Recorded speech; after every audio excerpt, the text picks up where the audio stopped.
Intelligent conversation. Are the people there going to qualified enough to make these sort of decisions? They took the liberties of saying, we're going to draw the line here. This is Ottawa Today with Mark Sutcliffe on 1310 News and Rogers TV.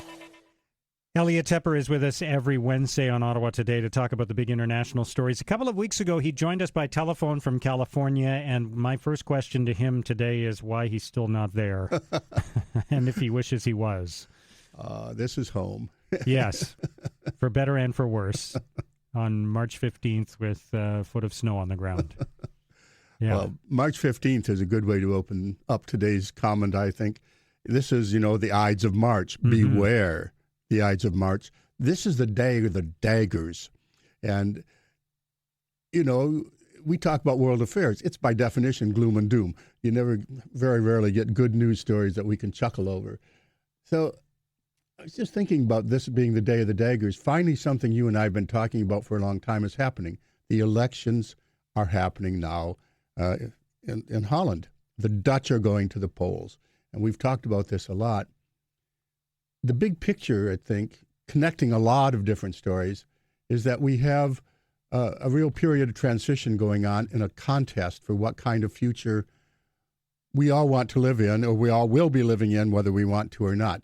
We're in a transition period, and the Brexit in June and the election of Donald Trump in November brings home starkly that we may be in a period where it's a struggle right now, a contest between the order that was built up since the Second World War, the 70-year post-war consensus in the West anyway about the nature of peace, the nature of prosperity, liberal international order that is freer and freer movement of goods and people, or the sudden return of an old order. That is, the new order that's coming into shape is really a return to an older type of order altogether. The return of the nation state, of ethnic nationalism, borders going up. We have barbed wire, indeed, razor wire on some borders in Europe now. What we see is a contest between a balance of power world and spheres of influence, the old kind that led us to wars and disaster, or the post-war, which brought us the EU, peace, prosperity, promotion of democracy around the world. Those things are in the balance right now. Spheres of influence. And I see it in two parts of the world, Mark. I see it in Europe, which is very much on our mind. But of course, my home bailiwick, Asia, there's a lot going on there. But what ties them together is, are we right now in a kind of pivotal period deciding what kind of future world order we're going to have for our children? When you put it in that context, it makes me think about whether a return to a divided Europe is not just an economic issue. That's the way it often gets covered, is that it's about less free trade, putting up more borders to the movement of people and goods. But is it also a return to the Europe of before World War II? The EU was born out of the minds of a few political scientists who sat in libraries and said, we have to have peace now. The way do we get peace? This was all about peace and stability, transforming a cockpit of war, which had brought us two global wars, which were horrendous, into something else. And that's how the EU really began. Yes, use trade. The binding ties of commerce will, countries you trade with, you don't go to war with. That was the kind of the notion. And you expand it from a lump of coal into wider and wider and wider spheres until we finally got the EU with a common currency. So all of that is indeed in question now, starkly and suddenly and unexpectedly, because something clearly was going wrong. And a lot of people were left out by globalization. A lot of political leadership clearly was not focusing on what's it do to the people on the ground. And they were feeling bypassed. They were feeling manipulated. And 2008, I think, was underestimated. A corrosive global, it was really a depression. And it was, by skin of our teeth, we ended up calling it a Great Recession.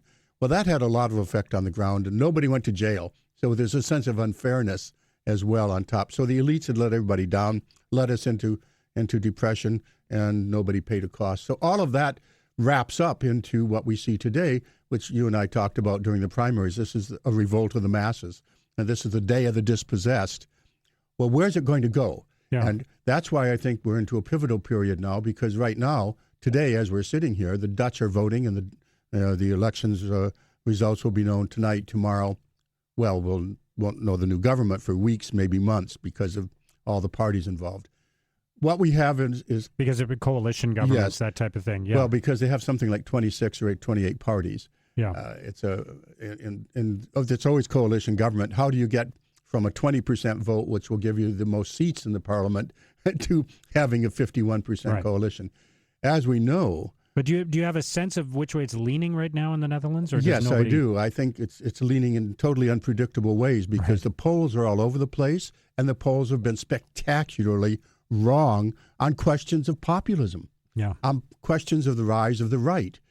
So there's still a scenario where a very protectionist, populist kind of government could emerge in the Netherlands. We don't know about the government. Yeah. But surely the politics of Europe are being shifted to the right by this rise of anti-immigrant, anti-EU, anti-fear of the other. Let's fall back basically on ethnic nationalism and close our borders. Let's get out of the EU. So all of that's happening. And the test case right now, the first of a series of elections, and we've talked about this over and over, is happening finally today, where Wilder is likely to come in with the most seats, or maybe not. The Christian Democrats are actually coming up, surprisingly, and a party on the left. So polarization inside Holland is going to affect the rest of the dominoes which are coming.